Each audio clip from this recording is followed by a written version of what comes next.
जादू सा असर किया। मोबाइल के स्क्रीन पर लिखे सुनील के गाने की एक लाइन ने उसने बिना कुछ कहे ही सब कुछ कह दिया। वह कुछ ही भी तो भूला नहीं था।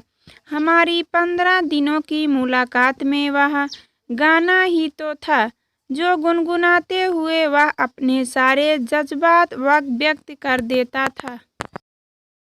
और मैंने भी उस गाने के अर्थ में स्वयं को तलाशते हुए शब्दहीन अपने हाव भाव से उनका मौन निमंत्रण का स्वीकार कर दिया था। 30 साल बाद अचानक सोशल मीडिया पर उसका नाम और अपरिचर्यता पूर्वक संदेश हेलो पूजा कैसी हो ने तो मेरे मन में पहले ही तूफान पैदा कर दिया था। परिस्थितियों और समय की मोटी चादर के तले दबकर उसका अस्तित्व ही मेरे लिए समाप्त हो चुका था। कहते हैं न कि रख रखाव न किया जाए तो महल भी खंडहर बन जाता है। फिर वह अल्हड़ उम्र ही ऐसी थी जिसमें न कोई भविष्य के सपने होते हैं न कोई वादे होते हैं। बस किसी की मूक प्रशंसा भारी आंखों से साक्षात्कार होने मात्र से इतना खूबसूरत एहसास होता है कि मन रंगीन सपने सजाने लगता है। समय बहुत बलवान है जो अच्छी बुरी सभी यादों को भुलाने के लिए मरहम का काम करता है। लेकिन इस नए टेक्नोलॉजी ने तो मेरे अतीत का साक्षात सामने लाकर खड़ा कर दिया था। शांत समंदर में संघात पैदा कर दिया था। यह मेरे लिए अभिशाप है या वरदान? सोच में पड़ गई थी। वर्तमान परिस्थितियों के कारण उसका जब कोई औचित्य ही दिखाई नहीं दे रहा था। यह मन को उद्वेलित करके बेचैन ही करेगा। आरंभ में औपचारिकतापूर्ण बातचीत से पता चला कि वह भोपाल में और मुंबई में अपने अपने परिवार के साथ जीवन बिता रहे हैं।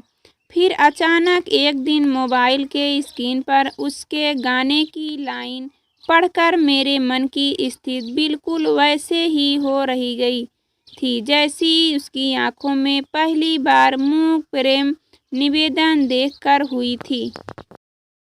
तो क्या वह कुछ भी नहीं भूला? अब तक उसके गाने की लाइन के प्रतिक्रिया स्वरूप में 30 साल पहले की व्यक्ति भावनाओं में अपने को बहने से रोक नहीं पाई और उनको व्यक्त करने के लिए जवाब देने के लिए मजबूर हो गई। मैंने लिखा, तो क्या तुम्हें सब कुछ याद है? परिस्थितियां अनुकूल नहीं हैं, लेकिन हम दोस्त बनकर बातें तो कर सकते हैं।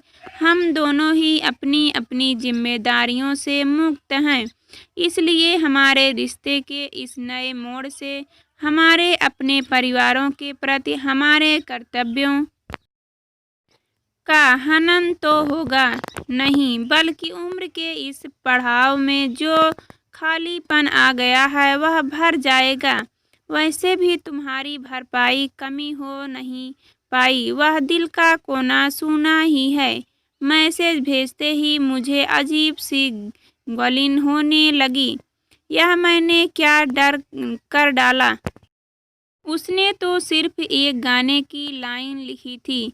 उसके पीछे उसका अभिप्राय क्या था, यह जाने बिना ही मैंने क्या कुछ लिख डाला। इतने वर्षों में उसके व्यक्तित्व में क्या बदलाव आया होगा, कैसी उसकी सोच होगी, क्या सोचेगा वह पढ़कर?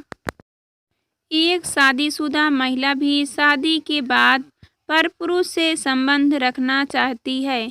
हाँ, परपुरुष ही तो था। केवल 15 दिनों की औपचारिक मुलाकात और उसके बाद इतने वर्षों का अंतराल किसी आत्मीय रिश्ते की ओर तो इंगित करता नहीं है। वैसे भी पुरुष प्रधान समाज में महिलाओं की इतनी बेवकूफ़ी को निर्लज्जता का दर्जा ही दिया जाता है। खासकर उस जमाने में जब हम मिले थे हमारे संस्कार तो यही कहते थे, काश कोई ऐसा बटन भी होता जिसे प्रेस करने में भेजा हुआ संदेश भी डिलीट हो जाता। अपने स्क्रीन पर तो घबरा कर तुरंत डिलीट कर ही दिया था। उसका जवाब आने के बाद मेरी आत्मग्लानि और बढ़ गई। उसका जवाब था, मैं आपसे सिर्फ दोस्ती चाहता हूँ, इतना इमोशनल होना ठीक नहीं है। मैंने प्रत्युत्तर में लिखा, मुझे थोड़ा समय चाहिए। मन बड़ा खिन्न हो गया था। मैं सब कुछ भूल चुकी थी। अपने नीरस वैवाहिक जीवन के साथ समझौता कर चुकी थी। फिर यह सब क्यों? और उम्र के उस पड़ाव पर थी जब शारीरिक शक्ति क्षीण हो जाती है। बस स्वस्थ रहने के लिए, मानसिक खुशी मिलने के लिए मनुष्य भटकता है और जहाँ कहीं थोड़ा प्यार मिलता है वहीं जाना चाहता है।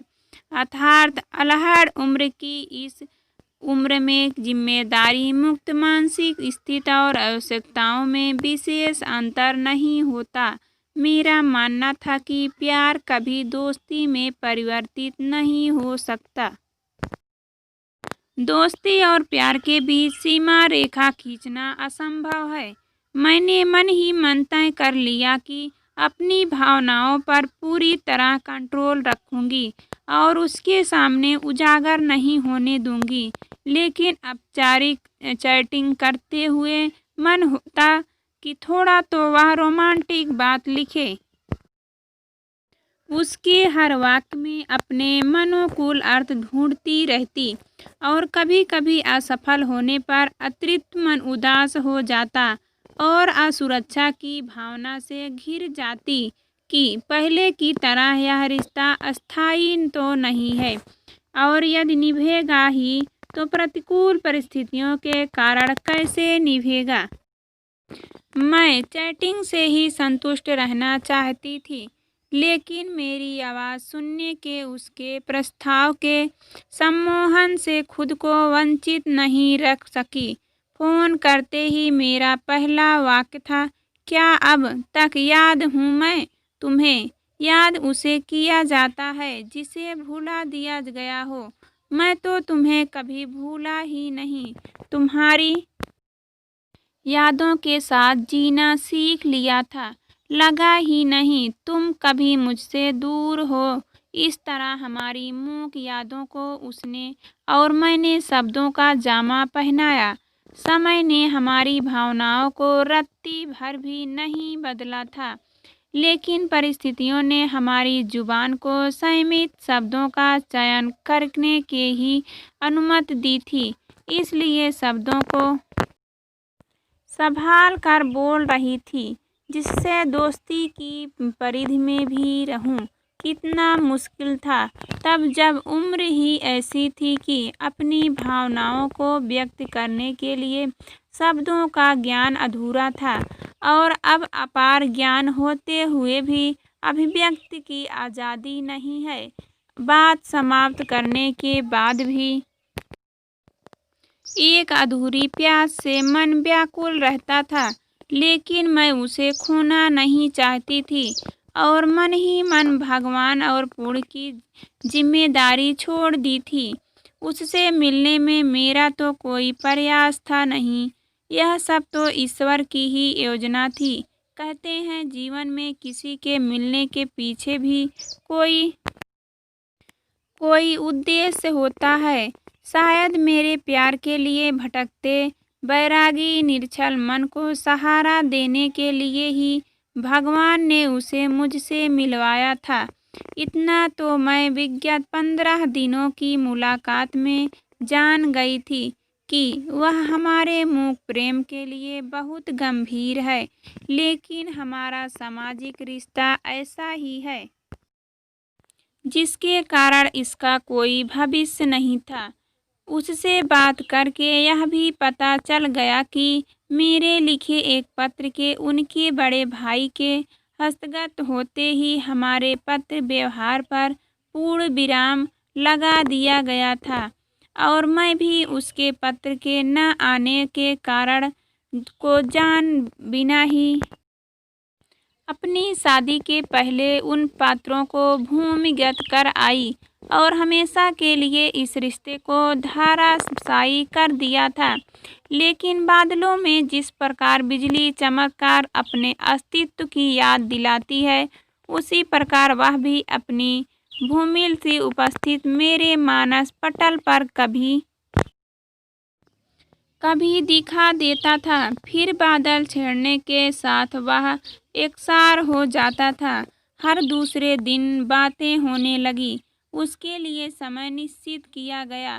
फोन आने से पहले तो अजीब सी बेचैनी रहती ही है, तो फोन करते समय अजीब सा रोमांच का अनुभव होता था। ऐसी जगह जाकर बात करती थी जहाँ कोई नहीं देखे। एक अपराध भावना घेरे रहती। सोचती ऐसा कौन सा पाप कर रही हूँ जो पति से छिपाकर करना पड़ रहा है। बात ही तो कर रही हूँ। यह कैसा रिश्ता है जो इतना पवित्र होते हुए भी विवाह के बाद अनैतिक माना जाता है। हम कृष्ण के राधा के साथ अलौकिक प्रेम की गाथा गाते गाते नहीं थकते। सारा वृंदावन नगरी राधा के नाम से गूंजता रहता है और लौकिक प्रेम को व्यभिचार बनाते हैं। यह कैसी दोहरी मानसिकता है। क्या विवाह के समय लिए गए 7 वचन मनुष्य को सब खुशी दे देते हैं जो इस अनाम रिश्ते से मिलती है? क्या विवाह एक बेड़ी नहीं है? क्या जीने के लिए आर्थिक और शारीरिक सुरक्षा के साथ साथ भावनात्मक सुरक्षा की आवश्यकता नहीं है, जो अधिकतर वैवाहिक जीवन में अस्तित्वहीन है? पति हमारी भावना न समझे बावजूद उसके साथ हम घुट घुट कर जीने पर मजबूर हो जाते हैं। क्या जीवन सांसें पूरी होने का नाम है? यह समाज द्वारा बनाए गए नियमों द्वारा मानसिक शोषण ही तो है।